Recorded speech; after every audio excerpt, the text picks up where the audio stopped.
We're going to focus tonight on Ukraine, its struggle against Russia, its central place in the global struggle between democracies and autocracies, its battlefield difficulties, and its worry that President Trump, should he return to office, will abandon it to Vladimir Putin. Joining me tonight in conversation are three great experts on the subject. Ann Applebaum, my colleague and a staff writer at The Atlantic, David Ignatius, a foreign affairs columnist for The Washington Post, and Lara Seligman covers the Pentagon for Politico. Thank you all for joining me.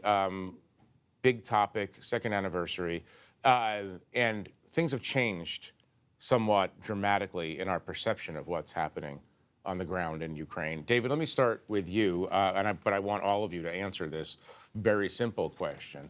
Is Russia winning?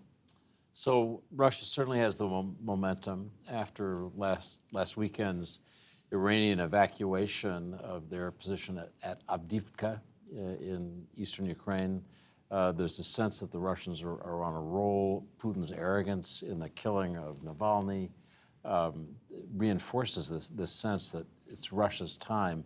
I have to remind myself, thinking back 2 years, to what Russia expected. They thought they'd roll through Ukraine, take Kyiv in 10 days. Measure it against that, you can't say that Russia's winning. I mean, Russia's basically stuck. It's gained 4 provinces of Ukraine, but has not achieved anything like what Putin's aims were. And it has united NATO. There are 2 new NATO members, Sweden and Finland. Russia has bigger problems. So yes, they have the momentum now, but I don't feel as if this is a story about Putin winning. It's a story about Putin having gained more than he had last year. Ann? You know, you have to look at, there's really more than one war going on here, right? So there's the war on the ground, and David is right, the Russians made some gains recently, although not all across the country, not all across the front line, just in one particular place. But there's another war they're fighting, which is a psychological war. They're hoping to win the war by dividing us, by dividing Europeans, by breaking up the NATO alliance, by preventing Ukraine from getting more weapons. And unfortunately, here, they are doing very well. So the fact that we're having this conversation is Russia winning. The fact that we're talking about why is the president not able to carry out his own policy in Ukraine? The fact that a small minority in the House of Representatives can block the majority. When a majority of Americans, a majority of members of Congress want to help Ukraine and want to continue the policy, means that, yes, there is, at some level, Russia is convincing people that the war can't be won. And I think it's very important that we understand that and work on overcoming it. Right. Russia is very, very good at outlasting its enemies or its adversaries, in part by throwing endless numbers of troops into the meat grinder. Is that their hope, that they're just going to keep going until we get quote unquote tired? But they're gonna keep throwing people at the front line. But mostly what they're working on is trying to prevent us from helping, trying to prevent us from doing more. Using various psychological games, using whether it's trolling or whether it's proxies here or inside Europe. Their main goal is to stop us, because of course the West united, the democratic world united, if you include Japan and South Korea and so on, easily defeats Russia in terms of industrial strength and everything else. So they need to convince us that the war can't be won. Right. Lara, let me ask you this. Let me ask you for your own view, but since you're reporting in the Pentagon every day, I'm also interested in hearing what you understand to be maybe the consensus view, if there is one, among America's military leaders, how Ukraine is doing on the ground. Well, look, the situation on the battlefield right now is pretty dire for Ukraine. Last year, they had this failed counteroffensive that they talked up, and then it did not succeed. And I think at the time, leaders in the Pentagon thought that Ukraine did not really take their best military advice. They had advised Ukraine to put all their forces, their infantry and the Western equipment that they had sent, the Abrams tanks, Leopard tanks, at one point on the front line and get a breakthrough. Ukraine did not do that. Now, we can't really look back and say, oh, that was a mistake, because it's a 600-mile front line, and they were really pressed along the entire time. There are many, many miles worth of mines and heavily fortified Russian positions, and every time they tried to take a step forward, they would get pushed back. So you could make the argument that mistakes were made. Now the situation is even more dire, and Ukraine has two problems on the battlefield right now. One is the lack of artillery ammunition, and that's not going to be solved until the U.S. Congress passes the supplemental allowing the Pentagon to send additional aid to Ukraine. The second problem is manpower. Russia has a population 3 times the size of Ukraine's. They can, as Anne said, continue to throw people at the problem. Ukraine can't necessarily do that, and that's part of the reason why you saw they had to leave Advika recently over the weekend. So one of those problems can be solved by the U.S. Congress.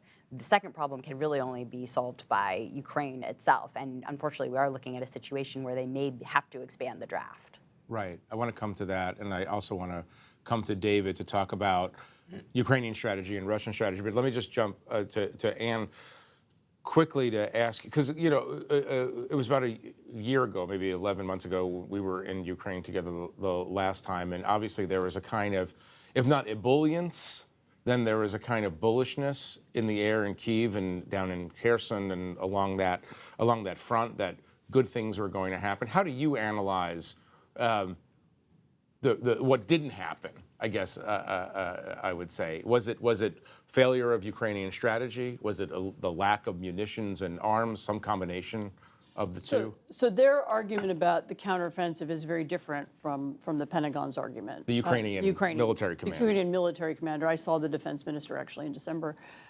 They feel that they didn't ever have dominance of the skies. They didn't have the air support they needed. They didn't have quite the quantity of equipment they needed. They didn't have a long enough training period. And they thought that, the U.S. gave them advice that, would apply to the U.S. Army, which would have had air dominance and which would have had enough equipment, and it didn't work on the ground in Ukraine. They still have, well, I should say there's 2 strategies for winning the war, more than 2, but one of them, the most important one, is mostly still to do with asymmetric warfare, which you and I also wrote about at the time. The use of drones, the use of electronic warfare. The best example of that is their use of sea drones, which are these little cool boats. They're like these little black, they look like paddle boats that have been painted black and have driverless boats. Yeah, they're driverless boats, and they have all this cool equipment on them. I've seen them. I've seen where they're manufactured. And they've had a lot of success in the Black Sea. A huge amount of success. So Ukraine has no navy, and yet it has pushed the entire Black Sea fleet out of the western part of the part of Western Crimea. Right. And they are now exporting grain. They're not threatened by the Russian Navy anymore, which is kind of incredible. Right. I don't think we give enough credit to that, and we don't focus enough on it. And I think their longer-term strategy is not exactly that, but to think along those lines along the entire front line. Okay. David, you've written very interestingly, not just about Ukrainian strategy, but Russian strategy, because I don't want to speak for you, but for me, somewhat surprising, the Russians are innovating in ways that one doesn't associate with the meat grinder approach.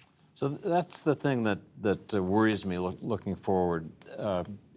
It was always thought that Putin's advantage would be just keep throwing bodies, the pay the butcher's bill. The Russian dead and wounded are supposed to be, the latest U.S. estimate, 315,000, enormous number.